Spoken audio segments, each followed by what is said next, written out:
प्रतियोगी साथियों नमस्कार। आइए स्वागत है आपका अपने YouTube channel RCI the study point में। मैं अनूप द्विवेदी आज एक विशेष टॉपिक आप लोगों के लिए समझ लेकर आए हैं। पहले जैसा कि देख रहे हैं आप, काव्य लक्षण। काव्य के लक्षण या काव्य को परिभाषित प्राचीन काल से लेकर के आज तक अनेक कवियों विद्वानों ने अपने अपने ढंग से अपने अपने हिसाब से किया है। तो TGT PGT हो अथवा असिस्टेंट प्रोफेसर, एक प्रश्न इस पर जरूर बनता है। काव्य लक्षण या काव्य की परिभाषा को देने वाले, चाहे वो प्राचीन काल के संस्कृत आचार्य विद्वान रहे हों अथवा मध्यकाल के रीतिकालीन आचार्य रहे हों अथवा आधुनिक काल के कवि रहे हों या फिर पाश्चात्य जगत के अंग्रेजी के कवि रहे हों, सब ने अपने अपने हिसाब से अपने अपने ढंग से परिभाषित किया है। तो आइए कुछ अति महत्वपूर्ण कथन जो काव्य के लक्षण के रूप में व्यक्त किया है विद्वानों ने अपने अपने, तो उनको देखते हैं, तैयारी करते हैं, कंठस्थ करते हैं और एक भी नंबर न कटने पाए इसके लिए जुट जाते हैं। शब्दार्थो सहितो काव्यम पूछा जाता है, कई बार पूछा गया है। तो किसका कथन है यह? भामा का। शब्द अर्थ हो, शब्द और अर्थ किसके किस आधार पर ये परिभाषाएं यहाँ लिखी हुई हैं? शब्द और अर्थ के आधार पर। दूसरे कुछ विद्वानों ने शब्द के आधार पर परिभाषित किया है, लक्षण बताए हैं। तीसरे रस और ध्वनि के आधार पर कुछ आचार्यों ने लक्षण बताए हैं। तो तीनों को आज देखते हैं इसमें, और इसके अतिरिक्त रीतिकालीन कवियों को, आधुनिक कालीन कवियों को और पाश्चात्य कवियों की भी परिभाषाओं को देखते हैं जो अनेक बार पूछी गई। तो शब्दार्थो सहितो काव्यम किसका कथन है? भामा का। यानी शब्द और अर्थ के सहित जो काव्य है, जो शब्द और अर्थ के से सहित है, मिला हुआ है, वही काव्य है और उसे काव्य कहा जाता है। भामा ने कहा। ननु शब्दार्थो काव्यम, रुद्रट ने कहा है। किसने कहा है? रुद्रट ने। ननु और इसमें जुड़ जाएगा, ननु शब्दार्थो काव्यम, तो रुद्रट हो जाएगा, याद रखिए। फिर है काव्य शब्दो अयम गुणालंकार संस्कृतयो शब्दार्थयो वर्तते। वामन, वर्तते आया है, वा यहाँ पर, यहाँ वामन, याद रखिए। इस तरह से छोटी छोटी ट्रिक है। शब्दार्थो सहितो वक्र कवि व्यापार शालिनी, व्यापार शालिनी और आह्लादकारिणी। वंधे व्यवस्थितो काव्यम, बंधे व्यवस्थितो काव्यम तद्विद आह्लादकारिणी, कुंतक ने कहा है। किसने कहा है? कुंतक ने। तो व्यापार शालिनी आए, आह्लादकारिणी आए, कुंतक को याद रखिए। फिर है तद्दोषो शब्दार्थो सगुणावनंकृति पुनः क्वापि, मम्मट ने कहा है। तद्दोषो शब्दार्थो सगुणवन अलंकृति पुनः क्वापि, सगुणवन अलंकृति पुनः क्वापि किसका है? मम्मट का। क्वापि आए, मम्मट को याद रखिए। क्वापि से मम्मट को जोड़ लीजिए, ऐड कर लीजिए। मम्मट, क्वापि, पुनः क्वापि, मम्मट। साधु शब्दार्थ संदर्भ गुणालंकार भूषितम स्फुट रीति रसोपेतम, जिसमें रस भी हो, काव्यम कुर्वीत कीर्तये, वाग्भट्ट ने कहा है। किसने कहा है? वाग्भट्ट। फिर है सहृदय हृदयाह्लादिश शब्दार्थमय त्वमेव काव्य लक्षणम। सहृदय हृदयाह्लादिश शब्दार्थ मय त्वमेव काव्य लक्षणम आनंदवर्धन। ठीक है, आनंद यहाँ देखिए आ रहा है, आह्लाद यहाँ आ रहा है। आह्लाद हृदय, सहृदय हृदयाह्लादि शब्दार्थमयत्वमेव काव्य लक्षणम आनंदवर्धन। आह्लाद, प्रसन्नता और आनंदवर्धन, इस तरह से जोड़ लीजिए तो याद रहेगा कि एक पंक्ति आनंदवर्धन की है। फिर है गुणवद अलंकृतंच, ये यहाँ है, गुणवद अलंकृतंच वाक्यमेव काव्यम, राजशेखर ने कहा। और ये शब्द जो है, शब्द अर्थ के आधार पर, शब्द और अर्थ के आधार पर परिभाषाएं हैं, लक्षण है। फिर है काव्यम विशिष्ट शब्दार्थ साहित्य सदलंकृति, क्षेमेंद्र ने कहा है। इंपॉर्टेंट है ये भी, ठीक। काव्यम विशिष्ट शब्दार्थ, विशिष्ट शब्द और अर्थ साहित्य सदलंकृति क्षेमेंद्र का कथन है। शब्द के आधार पर देखिए, शब्द के आधार पर दंडी ने क्या कहा है, शरीरम तावदिष्टार्थ व्यवच्छिन्ना पदावली।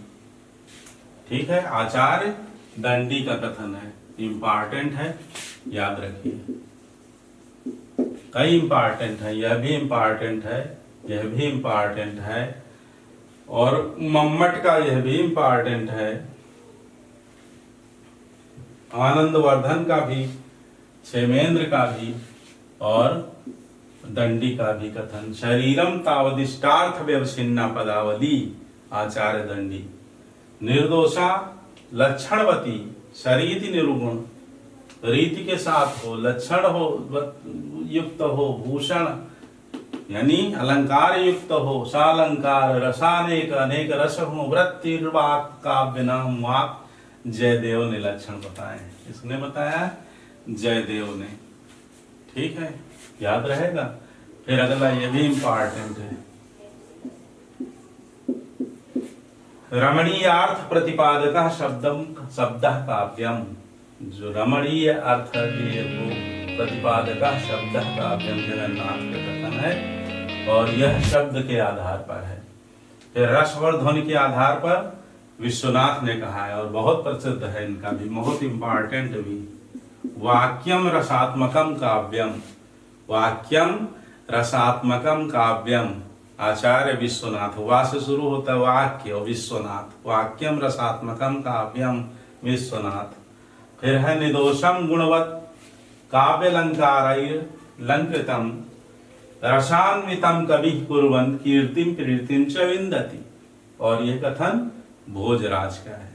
ठीक है, अब आइए कुछ रीतिकालीन कवियों के कथन देखते हैं जो लक्षण बताए हैं।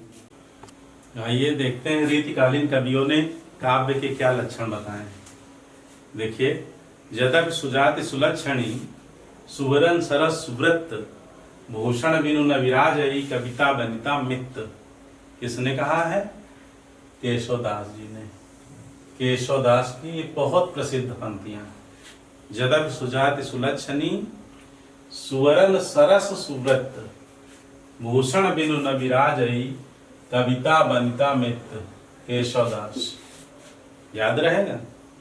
फिर यद्यपि दोष बिनु गुण सहित अलंकार सोलीन, कविता बनिता छवि नहीं, रस बिन तदप Praveen.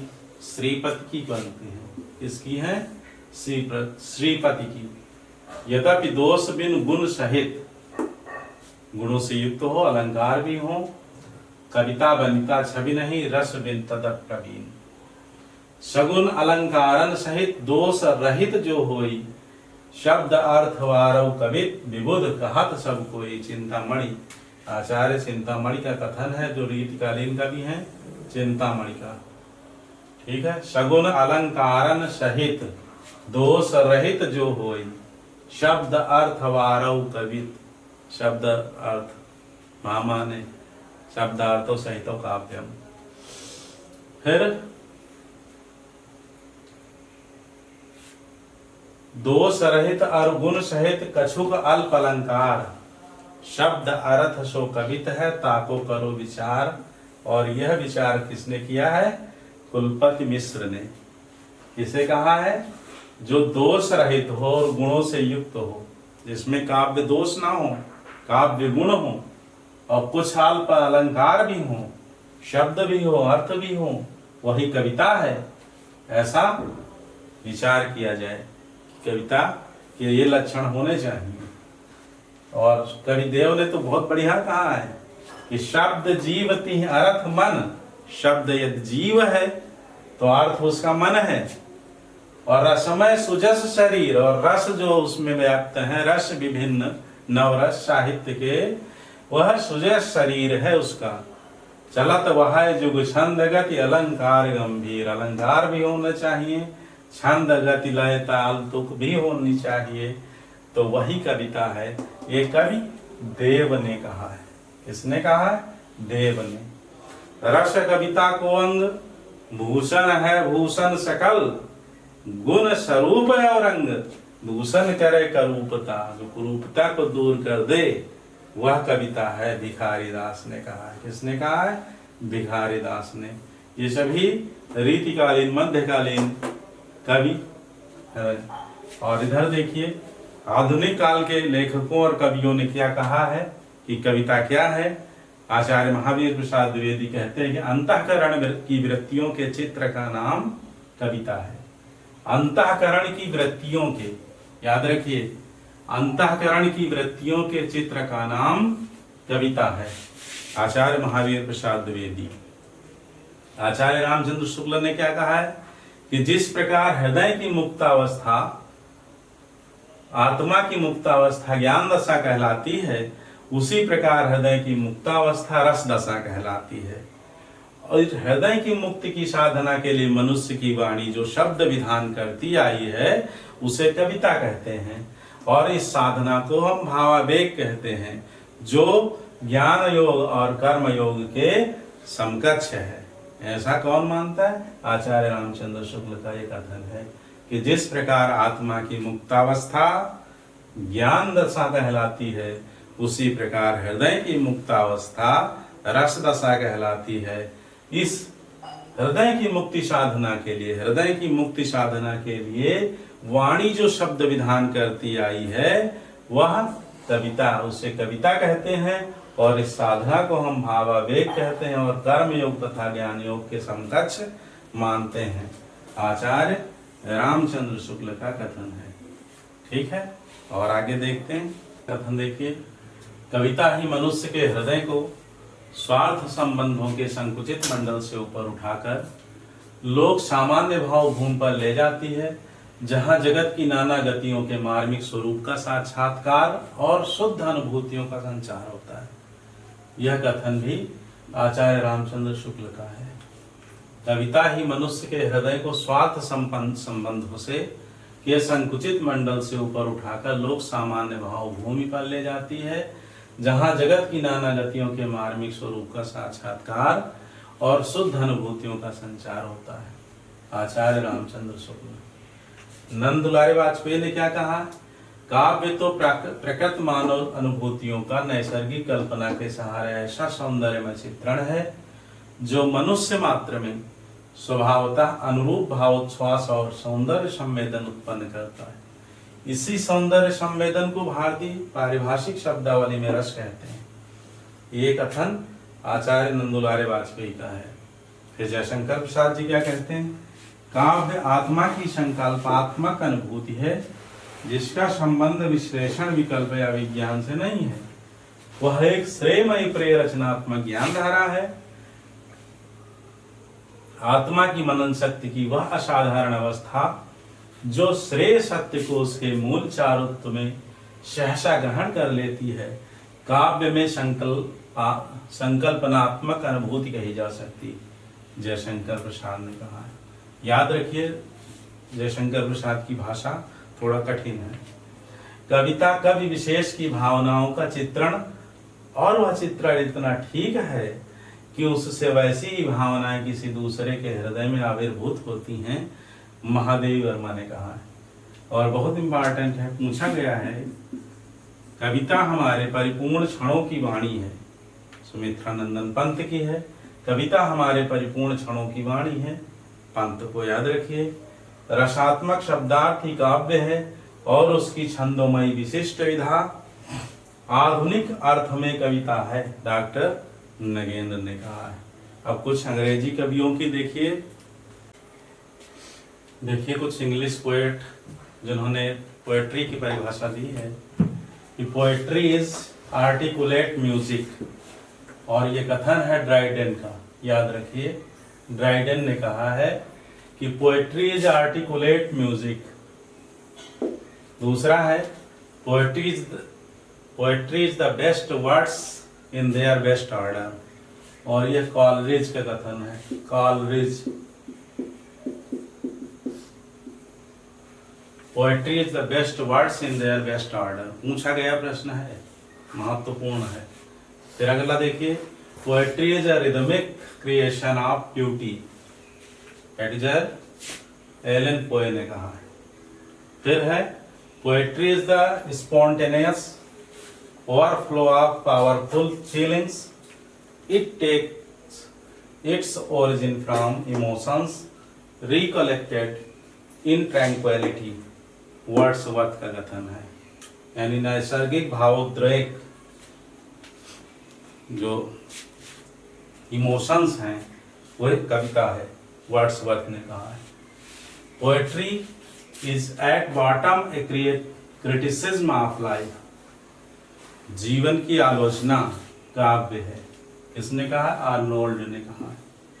Poetry is at bottom A criticism of life.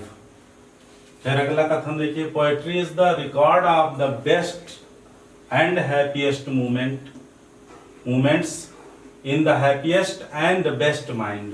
ये भी शैली का कथन है, इंपॉर्टेंट है, ये तीनों इंपॉर्टेंट है, यह भी और यह भी। दूसरा है poetry and a general sense may be defined as the expression of the imagination, कल्पनाओं की अभिव्यक्ति कविता है, शैली ने कहा है। फिर है our sweetest songs are those that tell of saddest thoughts, ये भी पीबी शैली का कथन है।